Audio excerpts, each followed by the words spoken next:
একদিকে যুদ্ধ থামানোর জন্য কাতারের রাজধানী দোহায় চলছে কঠিন কূটনৈতিক তৎপরতা, অন্যদিকে মাঠ পর্যায়ে এখনো চলছে পাল্টাপাল্টি সামরিক হামলা।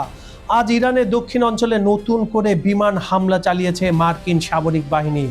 যুক্তরাষ্ট্রের দাবি, পারস্য উপসাগরে মাইন স্থাপনের চেষ্টায় থাকা ইরানি বোট এবং বেশ কিছু ক্ষেপণাস্ত্র উৎক্ষেপণ কেন্দ্র লক্ষ্য করে এই প্রতিরক্ষামূলক হামলা চালানো হয়। তাদের মতে এটা ছিল প্রতিরক্ষামূলক। আর এই সংঘাত এমন এক সময় ঘটল যখন ইরানের শীর্ষ পরমাণু বিজ্ঞানী, প্রধান মধ্যস্থতাকারী এবং দেশটির পররাষ্ট্রমন্ত্রী কাতারের প্রধানমন্ত্রীর সঙ্গে বৈঠকে বসেছেন।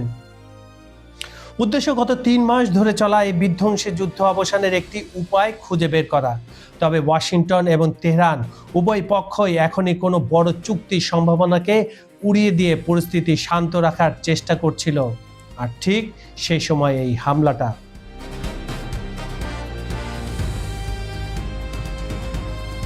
মার্কিন পররাষ্ট্র সচিব অ্যান্টনি ব্লিংকেনের পরিবর্তে বর্তমানে দায়িত্বে থাকা মার্কিন প্রশাসন ও স্টেট ডিপার্টমেন্টের পক্ষ থেকে জানানো হয়েছে, ওয়াশিংটন কূটনীতিকে সফল হওয়ার সব সুযোগ দিতে চায়, তবে যদি আলোচনা ব্যর্থ হয় তবে ইরানকে অন্য উপায়ে মোকাবেলা করা হবে। বর্তমান মার্কিন প্রশাসনের কর্মকর্তাদের মতে আলোচনার টেবিলে একটি বেশ জোরালো প্রস্তাব রয়েছে। এর মূল শর্তগুলোর মধ্যে রয়েছে কৌশলগতভাবে অত্যন্ত গুরুত্বপূর্ণ হরমুজ প্রণালী পুনরায় সবার জন্য উন্মুক্ত করা এবং ইরানের পরমাণু কর্মসূচি নিয়ে একটি নির্দিষ্ট সময়সীমার মধ্যে ফলপ্রসূ আলোচনায় বসা। এদিকে মার্কিন প্রেসিডেন্ট ডোনাল্ড ট্রাম্প তার সামাজিক যোগাযোগ মাধ্যম ট্রুথ সোশ্যালে এক দীর্ঘ পোস্টে লিখেছেন, ইরানের সঙ্গে আলোচনা ভালোভাবে এগোচ্ছে, তবে তিনি হুঁশিয়ারি দিয়ে বলেন, আলোচনা ব্যর্থ হলে নতুন করে বড় ধরনের হামলা চালানো হবে। আর এরই মাঝে আমরা আজ সকালে এই হামলাটা দেখলাম। ট্রাম্পের ভাষায় এটি সবার জন্য একটি অত্যন্ত চমৎকার চুক্তি হবে, অথবা কোনো চুক্তিই হবে না।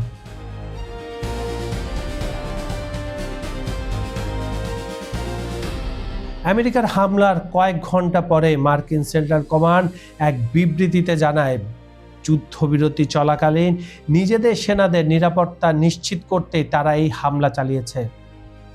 মার্কিন নৌবাহিনীর ক্যাপ্টেন টিম হকিন্স বলেন, যুক্তরাষ্ট্র সংযম প্রদর্শন করছে, তবে নিজেদের বাহিনীর সুরক্ষায় কোনো আপোষ করবে না। অন্যদিকে ইরান দাবি করেছে তারা তাদের একটি নতুন প্রতিরক্ষা ব্যবস্থার মাধ্যমে পারস্য উপসাগরের আকাশে একটি স্টিলের ড্রোন ভূপাতিত করেছে। ইরানি বার্তা সংস্থা ফার্স কর্মকর্তাদের বরাত দিয়ে জানিয়েছে, এটি আমেরিকার জন্য একটি স্পষ্ট বার্তা যে তাদের কোনো অদৃশ্য ড্রোন আর পারস্য উপসাগরের আকাশ সীমায় প্রবেশ করতে পারবে না। তবে ড্রোন ছাড়াও মার্কিন যুক্তরাষ্ট্র বিমান হামলাও সেখানে চালিয়েছে, সেই কথাটা এখনও সরকারিভাবে স্বীকার করেনি ইরান। একই সময়ে আঞ্চলিক উত্তেজনা আরও বাড়িয়ে ইসরায়েলের প্রধানমন্ত্রী বেনিয়ামিন নেতানিয়াহু ঘোষণা করেছেন, লেবাননে ইরান সমর্থিত প্রতিরোধ যোদ্ধাদের বিরুদ্ধে ইসরায়েলি হামলা আরও জোরদার করা হবে। গত এপ্রিল মাসে ইসরায়েল ও লেবাননের মধ্যে একটি যুদ্ধবিরতি চুক্তি হলো।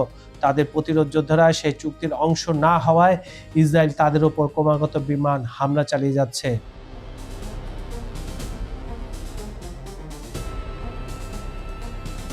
এদিকে প্রেসিডেন্ট ট্রাম্প তার পোস্টে মধ্যপ্রাচ্যে নতুন ভূ রাজনীতি প্রতিষ্ঠার লক্ষ্যে আব্রাহাম আরকার্স বা আব্রাহাম চুক্তির পরিধি বাড়ানোর উপর জোর দিয়েছেন।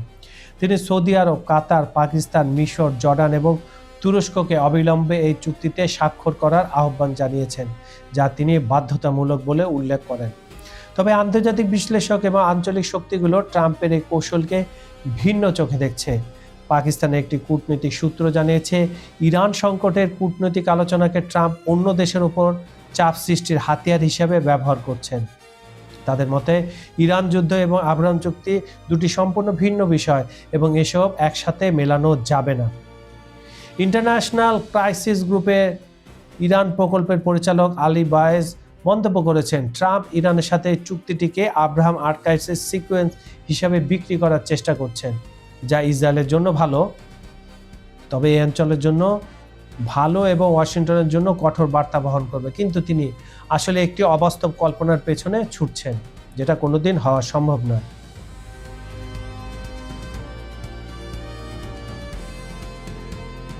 ইরানের পররাষ্ট্র মন্ত্রণালয়ের মুখপাত্র ইসমাইল বাঘাই জানিয়েছেন, খসড়া চুক্তি চূড়ান্ত হওয়ার আগে পরমাণু বিষয়গুলো নিয়ে কোনো আলোচনা হবে না।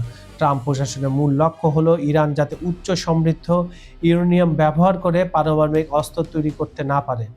যদিও তেহরান বারবারই পরমাণু অস্ত্র তৈরির পরিকল্পনা অস্বীকার করে আসছে।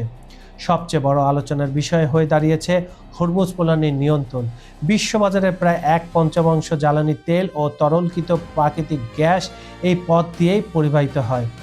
ইরান জানিয়েছে তারা এই প্রণালী দিয়ে যাতায়াতকারী জাহাজের উপর কোনো বাড়তি টোল বা শুল্ক আরোপ করবে না। তবে ওমানের সাথে যৌথ প্রোটোকলের অধীনে নেভিগেশন এবং পরিবেশ সুরক্ষার জন্য নির্দিষ্ট সার্ভিস চার্জ নেওয়া হবে।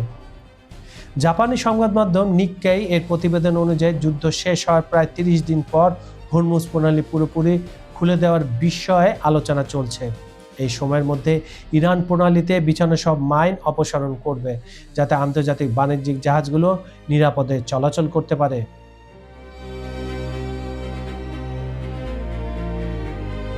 গত 28 ফেব্রুয়ারি মার্কিন ও ইসরায়েলি বাহিনী ইরানে যৌথ হামলা শুরু করার পর থেকে হরমুজ প্রণালী দিয়ে জাহাজ চলাচল স্থবির হয়ে পড়েছে।